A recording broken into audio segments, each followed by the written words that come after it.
大家好 Welcome back to Edupedia World Videos. We are now at lesson 12.1 where we'll talk about other grammar structures in Mandarin Chinese. Okay, so in this lesson, I will talk about passive voice, how to construct a passive sentence in Mandarin Chinese, and also other grammar structures, which I cannot explain what form they are because they are quite unique in Mandarin Chinese.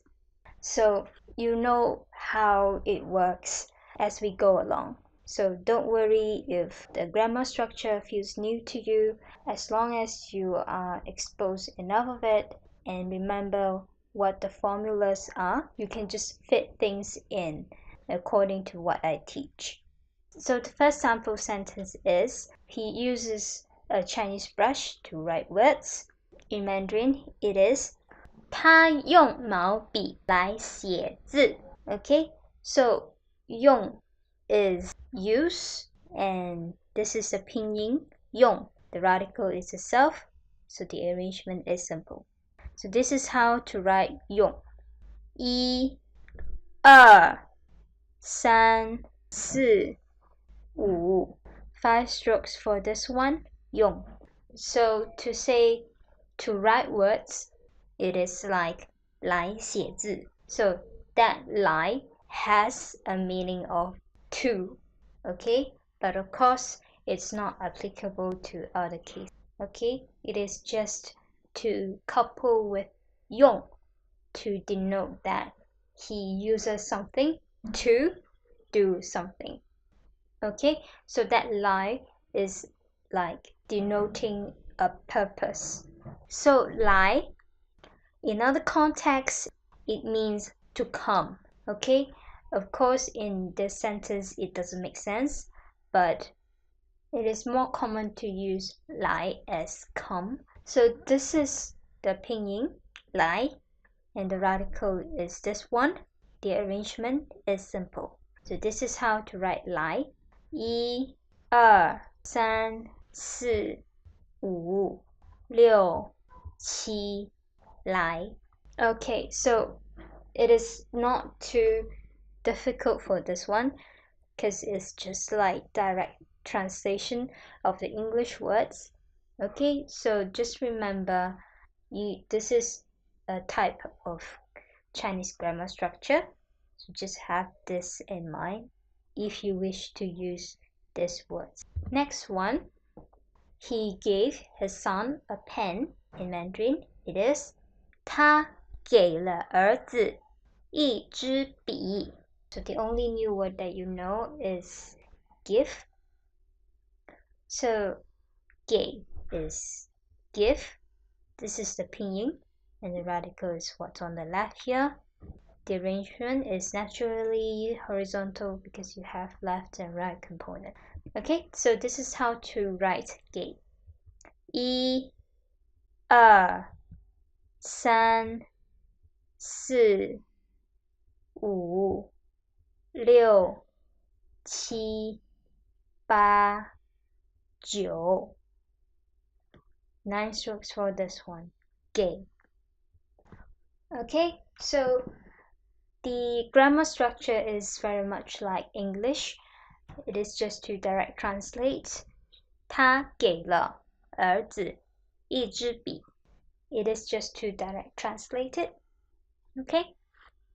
But for the next one, if you want to say he gave the pen to the son, in Mandarin it is 他把一支笔给了儿子. So the new word is this one, 把.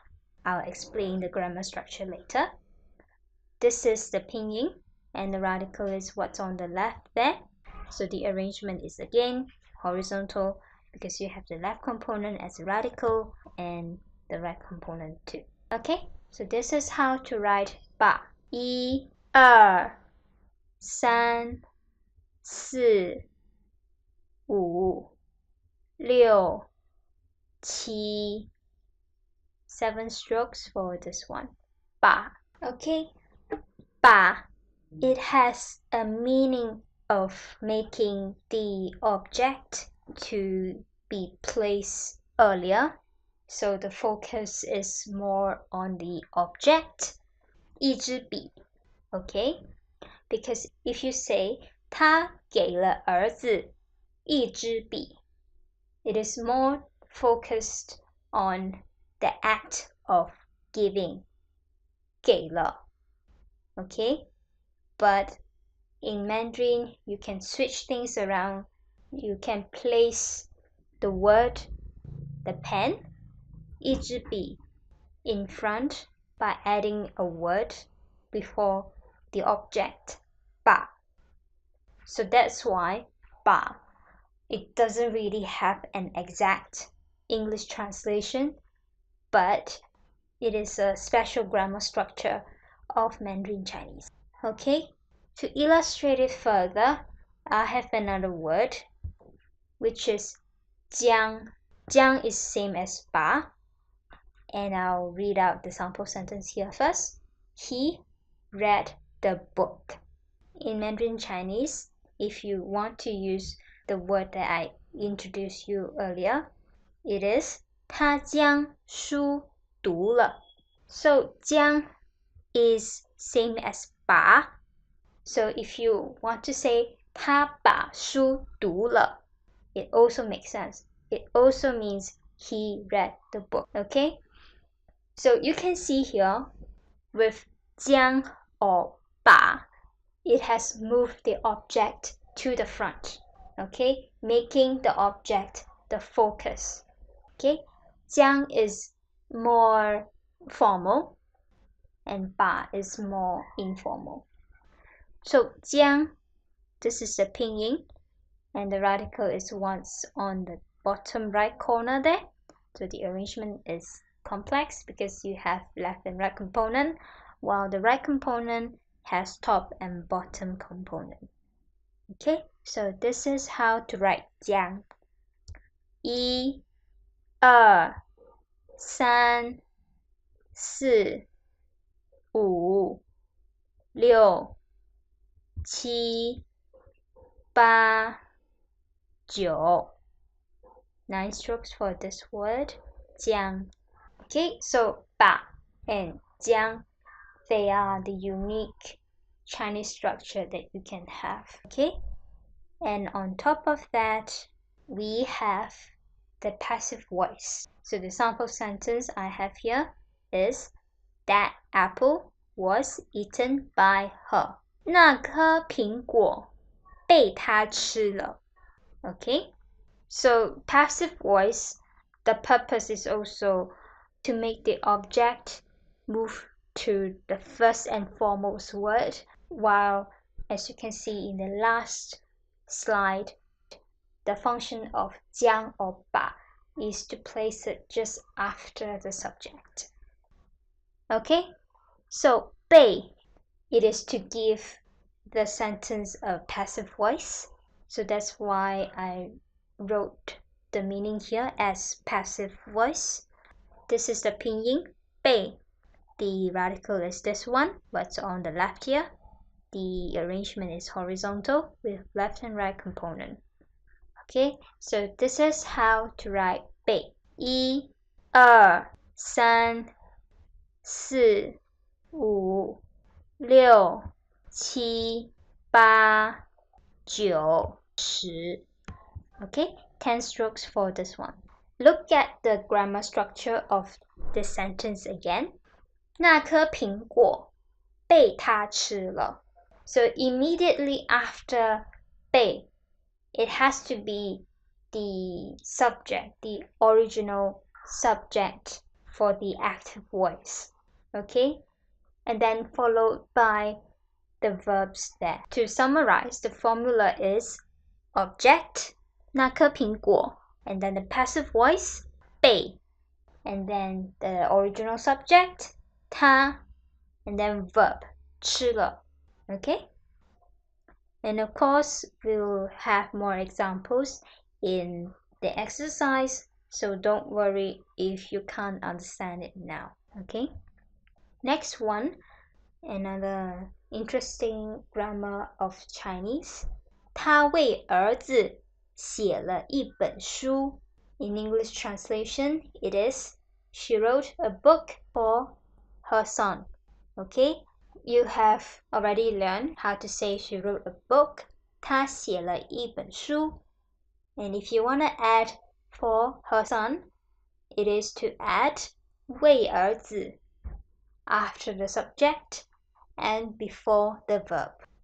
Okay, so you can see the locations of things are not entirely as direct translated from English. So you can see that as 为儿子 is like a description for the verb. Like locations and time, you place it in front of the verb. So does this phrase for her son work. Okay, so 为 in this context, it is like for, okay, usually for someone. Okay, and this is the pinyin 为, and the radical is just a simple dot, and the arrangement is simple. So this is how to write 为. 1、2、3、4. Okay, 为. Next one, it is to introduce adverb. So adverb, it is just to describe verbs. Okay, so in English, you just have to somehow add ly in adjectives for adverbs. Okay, so for example, happy, an adjective, if it wants to become an adverb, it becomes happily. So the example here I have is she speaks happily. In Mandarin Chinese, it is 她高兴地说. So for that, it usually follows something, what she said. Okay? So 的 is to indicate that the adjectives have become adverb. And of course, you can see that this whole adverb phrase 高兴的 is placed in front of the verb 说. Okay, again, this is a description like time, location, so that's why it's placed in front of the verb. Okay, so 的 is an adverb, and this is the pinyin. And if you can remember this word, it is also used as 地, which means ground. But when it is an adverb, it is pronounced as 的. Okay, and because you have already learned how to write this word, I'm not going to repeat here. But what you need to remember in this slide is how to construct an adverb. Okay, there's another way of constructing adverbs. The sample sentence is the same, which is she speaks happily.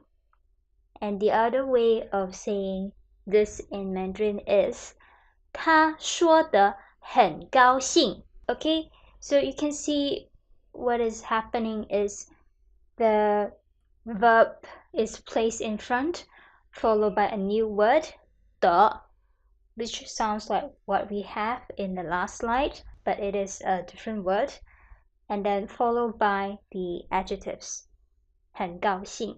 Okay, so the description, 很高兴, it is placed to the back with the word 的. Okay, so 的, again, it has the function of adverbs, but in other cases, it also has different meaning, so I'm not putting anything here. So this is the pinyin 的, and the radical is this one. What's on the left here? So the arrangement is horizontal because you have left and right components. Okay, so this is how to write 的. 1、2、3、4、5、6、7、8、9、11 strokes for this word, 的. Okay, so 的 and also the other word, 的. It has the function of making the adjective to become adverbs, but they have different placement of the adjectives and the verb. The next one is another usage of 的. Okay, it is 他高兴地笑了. Okay, in English translation, I cannot translate it well because this grammar structure is quite unique to Chinese grammar. So it has the meaning of she's so happy that she laughs, or she's happy until she laughs. Okay, so you can see 的 is like a further description of what's in front of it, be it an adjective or a verb. So in this case, this is to further to describe the feeling of happiness that she's feeling that made her laugh.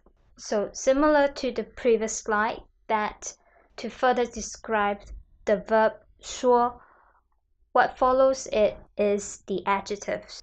Okay, and for this one, it is verb. It is not restricted as a phrase, so what follows 的 can be a long sentence. Okay, and of course we'll explore this in the future lessons, so don't worry if you can't get it now. For now, let's focus on the new word we have here, which is 笑. 笑 means laugh. This is the pinyin 笑, and the radical is this one, what's on top there, so the arrangement is naturally vertical. Okay, so this is how to write 笑. 1 2 3 4 5 6 7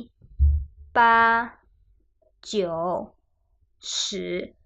10 strokes for this one. And finally, this will be the last sample sentence that I will give to you. It is, I say goodbye to her. Okay, in Mandarin it is 我向她说再见. So 向, it has the meaning of to, but this one, it has the meaning of facing towards the direction of someone. Because if you imagine I say goodbye to her, the word to her is like you facing that person and say goodbye. Okay, I'm not writing it here because I cannot explain well in written words, but if I explain it, it will be a better explanation. Okay, so this is the pinyin, and the radical is what's inside there, so the arrangement is enclosure. Okay, so this is how to write 像. 1 2 3 4 5 6. 6 strokes for this one. Okay, again, when you look at the grammar structure, it is like I to her say goodbye. 我向她说再见. Okay, because to her is like for someone, or time, or location, or adverbs. So it is placed in front of the verb say goodbye, 说再见. And there's also another way of saying I say goodbye to her, which is 我对她说再见. Okay, you have learned 对 as in 对不起, which is like I can't face you, but 对 can mean to say correct or to face someone. So in this context, it is like I'm facing her and say goodbye. 我对她说再见. Okay, for this entire sentence, you have already learned each individual words. So there's no new words here, but a new meaning to the words that you have here. Okay, so that's the end of the lesson. So these are all the verbs that you have learned. A lot of very different grammar structure that you have learned, and of course the passive voice, as well as the new verbs you have. For example, use and give. Okay, you should be able to identify which Chinese words that I'm referring to. Okay, so thanks for watching this very complicated lesson about other grammar structures, which can be quite unfamiliar and not so intuitive for you as English speakers. But don't worry, because we'll have exercise coming up which will help you to further familiarize with the grammar structure that I've given to you. Okay, so thanks for watching. I'll see you in the next video, which will do the exercise. Okay, 谢谢，再见。